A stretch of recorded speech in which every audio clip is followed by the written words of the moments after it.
Nous entendons beaucoup parler de péché. Cependant, tous les péchés n'ont pas la même gravité. Quelle est donc la différence entre péché mortel et péché véniel?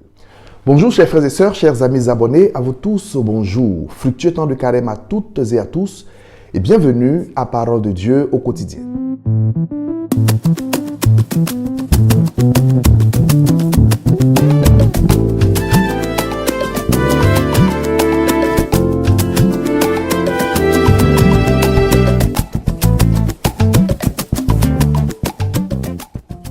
Au nom du Père et du Fils et du Saint-Esprit, Amen. Je vous salue Joseph, vous que la grâce divine a comblé. Le Sauveur a reposé entre vos bras et grandi sous vos yeux. Vous êtes bénie entre tous les hommes et Jésus, l'enfant divin de votre virginale épouse, est béni. Saint Joseph, donné pour Père au Fils de Dieu, priez pour nous dans nos soucis de famille, de santé et de travail jusqu'à nos derniers jours et daignez nous secourir à l'heure de notre mort. Amen. Chers frères et sœurs, chers amis abonnés, nous sommes tous pécheurs, ça c'est sûr. Celui qui dit être sans péché, soit il est un menteur, soit il a perdu la notion de péché, il a perdu le sens du péché. L'évangile de ce jour met en présence Jésus, la femme prise en flagrant délit d'adultère et ses accusateurs, qui viennent demander à Jésus la confirmation de la peine écrite dans la loi de Moïse, la peine dans le cas de cette faute, peine maximale, condamnation à mort par lapidation. Jésus finit par les confondre tous, d'abord par son silence et ensuite par sa réponse. Celui d'entre vous qui dit être sans péché, qu'il soit le premier à lui jeter la pierre. L'évangile nous dit qu'ils s'en allèrent tous en commençant par les plus âgés. L'évangile de ce lundi de la 5e semaine de Carême nous donne l'occasion de partager avec vous la différence entre les péchés graves, péchés mortels, et les péchés véniels. D'abord, qu'est-ce que le péché? Le catéchisme de l'Église catholique, en son numéro 1849, nous en donne la définition. Il dit ceci: le péché est une faute contre la raison, la vérité et la conscience droite. Le péché est un manquement à l'amour véritable. Envers qui? Envers Dieu et envers le prochain. Rappelez-vous la réponse de Jésus à la question « Quel est le plus grand commandement ?» Il dira: tu aimeras le Seigneur de tout ton cœur, de toute ton âme, de toute ta force, et tu aimeras ton prochain comme toi-même. Donc, manquement de l'amour envers Dieu et envers le prochain. À cause de quoi?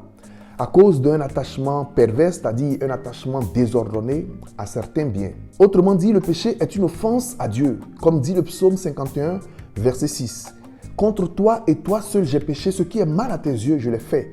Et aussi une offense envers nos frères et sœurs. Car celui qui dit aimer Dieu, qui ne voit pas et qui n'aime pas son frère, sa sœur, c'est un gros menteur.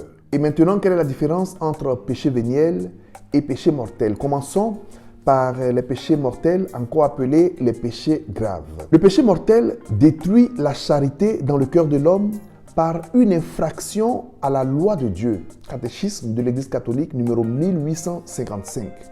Il détourne l'homme de Dieu en lui offrant un bien inférieur. Nous savons que Dieu est le bien suprême et Dieu est au-dessus de tout. Dieu est notre béatitude. C'est en lui que se trouve notre véritable bonheur. Alors si nous préférons un bien inférieur à Dieu, en ce moment nous commettons un péché grave. Autrement dit, le péché grave ou mortel s'attaque en l'homme au principe de la charité, de l'amour. Aimer Dieu et aimer son prochain comme soi-même. Le péché mortel ne s'attaque pas seulement à l'amour, il ne s'attaque pas seulement à la charité dans le cœur de l'homme, mais il le détruit, il l'anéantit, il le fait disparaître. C'est en cela que le péché devient grave. Quelles sont les raisons pour qu'un péché soit déclaré grave? Le catéchisme de l'Église catholique nous en donne 3. D'abord, la matière grave ou l'objet du péché doit être grave. Ensuite, la pleine connaissance au moment où l'on commet le péché. Et enfin, la libre volonté quand on commet le péché. Je reprends. D'abord, il faut que la matière du péché soit grave, l'objet du péché soit grave. Ensuite, on est en pleine connaissance de la gravité du péché pendant qu'on le commet. Et enfin, on n'a aucune pression. On a la libre volonté pendant qu'on commet le péché. 3 conditions pour que le péché soit déclaré grave. Le péché est déclaré grave parce qu'il nous coupe de la communion d'amour avec Dieu. Il rompt cette alliance d'amour avec Dieu. Et également, il blesse notre relation d'amour avec nos frères et sœurs. C'est pourquoi le péché est déclaré grave. Et pour cette raison, dans le cas des péchés graves, nous ne pouvons pas approcher de la Sainte Eucharistie, puisque l'union, le pont d'amour qui nous unit à Dieu est rompu. Donc, il faut d'abord entrer dans la grâce de la miséricorde de Dieu. Cela se fait généralement par le sacrement de la confession. Un mensonge, un faux témoignage peut être un péché grave s'il nuit gravement à l'honneur, à la dignité d'une personne. Le meurtre est sûrement un péché grave, l'avortement est un péché grave, l'adultère est un péché grave parce qu'il rompt la parole prononcée devant le Seigneur, devant son autel, le jour de notre mariage. Et on peut multiplier les exemples. Et maintenant, qu'est-ce qu'un péché véniel? Un péché véniel est aussi un acte, une parole, un désir désordonné contre l'amour de Dieu et l'amour des hommes. Mais contrairement au péché grave, au péché mortel, il n'anéantit pas cet amour, il ne détruit pas cet amour, il le blesse, il l'offense et il laisse l'amour subsister. Autrement dit, le péché véniel, c'est quand il y a un manquement à l'amour sur une matière du péché qui n'est pas grave. Donc sur l'objet du péché qui n'est pas grave. Manquement à l'amour, mais l'objet du péché même n'est pas grave. L'amour reste vivant, comme je l'ai dit, mais il souffre la douleur de la blessure. On peut ajouter aussi que dans le cas des péchés véniels, il y a la matière du péché qui est grave, mais on n'avait pas la pleine connaissance quand on commettait le péché. Même si nul n'est censé ignorer la loi, on ne savait pas que ce péché-là était un péché grave. Et enfin, on peut commettre un péché sur une matière grave, mais on a été contraint. Donc c'est sous la pression, l'obligation d'une autre personne qu'on a été obligé de commettre ce péché. En ce moment, le péché devient véniel.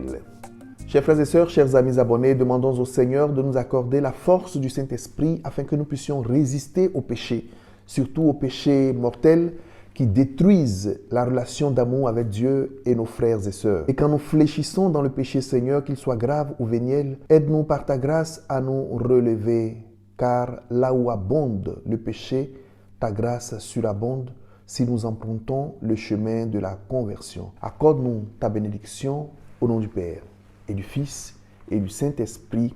Amen. Bonne continuation sur la route de la conversion et portez-vous bien. Au revoir.